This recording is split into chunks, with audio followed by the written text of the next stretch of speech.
ভাতৃ বিজয় দাদা, বৈকুণ্ঠৰ পাৰিষদ আমি দুয়োজন, জয় আৰু বিজয়। দাদা, যিজনৰ শৰণ দৰ্শন লভিবৰ বাবে নাগ নৰ যক্ষ ৰক্ষ মানৱ দানৱ সকলোৱে কৰিব লাগে কঠোৰ সাধনা। তেনেহেন দেৱতাৰ শৰণ বন্দনা আমি নিতে নিতে কৰিব পাৰিছো। কোৱাচোন দাদা, আমাৰ সমান সৌভাগ্যৱান আছে জানো কোনোবা এই বিশ্ব ব্ৰহ্মাণ্ডত? সঁচা ভাই বিজয় দাদা, আমাৰ সমান সৌভাগ্যৱান নাই কোনোজন বিশ্ব ব্ৰহ্মাণ্ড।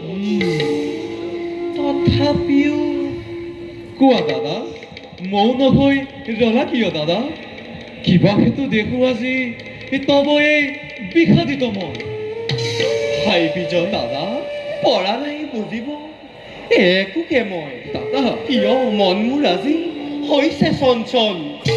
কোনোবাই কোনোবাই কয় যেন সৌ সুদূৰৰ পৰা জয় বিজয় শেষ হ'ব অতি শীঘ্ৰে তহঁতৰ জীৱন। দাদা, পৰিহৰিৰ বৈকুণ্ঠ নিবাস ভুঞ্জিব লাগিব যেন দুয়ো আমি যন্ত্ৰণা অশেষ। দাদা, মিছাতে তুমি নহবা চঞ্চল দাদা। দেৱতাৰ আশীৰ্বাদ শিৰে তুলি লৈ লভিছো আশ্ৰয় দুয়ো আমি পৰম আত্মকৃপাময়ৰ শৰণ ছয়াত। তেনেস্থলত কিয় বাৰু অভাৱতে তুমি চিন্তান্বিত হৈ নিজৰ এই অমংগলৰ কৰিছা কামনা?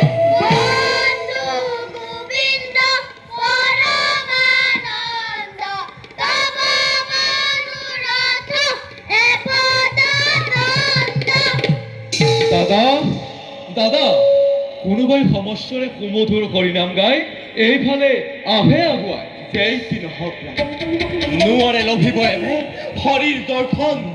অনন্তৰ দণ্ডাময় বিশ্বামত নোৱাৰে কদাপিতো জন্মাব ব্যাঘাত।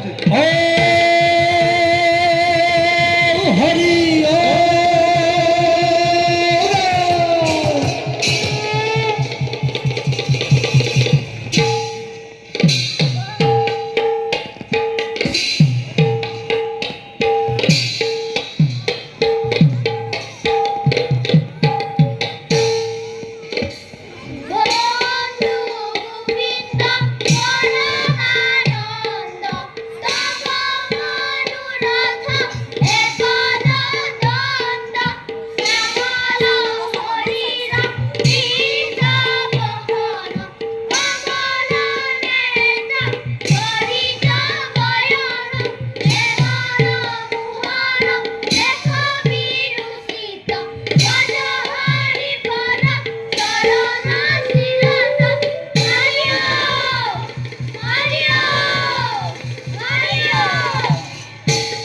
কোনটো মানুহ কাৰ অনুমতি লৈ প্ৰৱেশিলা এই বৈকুণ্ঠপুৰ?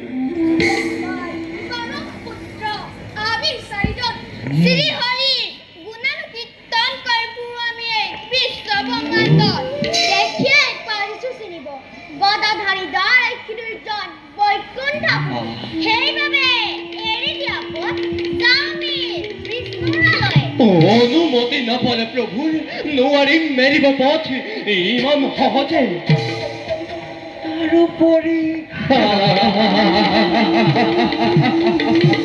তাৰোপৰি এনেদৰে উলংগ বেখেৰে কদাপিতো যাবলৈ দিব নোৱাৰো প্ৰভুৰ পথে।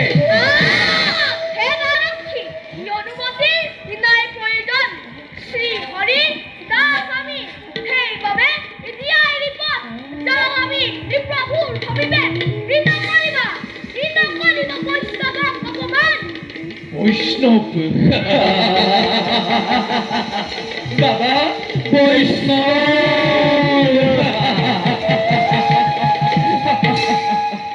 শুনা চৰিক্ষিত ব্ৰহ্মৰ তলাই এনেদৰে বিপস্ত দেখেৰে অখানাই কাহাৰি উপকত বৈষ্ণৱ ভগৱত দৰ্শনৰ হেতু ভাৰতৰ খেলাঘৰ নুহে ইটো বিষ্ণুৰ নিবাস এতিয়াও সন্মানেৰে জনাও তোমালোকক অবিলম্বে এই স্থান কৰা পৰিত্যাগ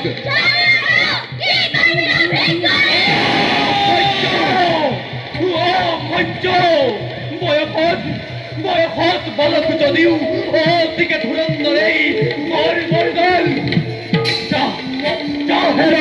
উলংগ বালক অবিলম্বে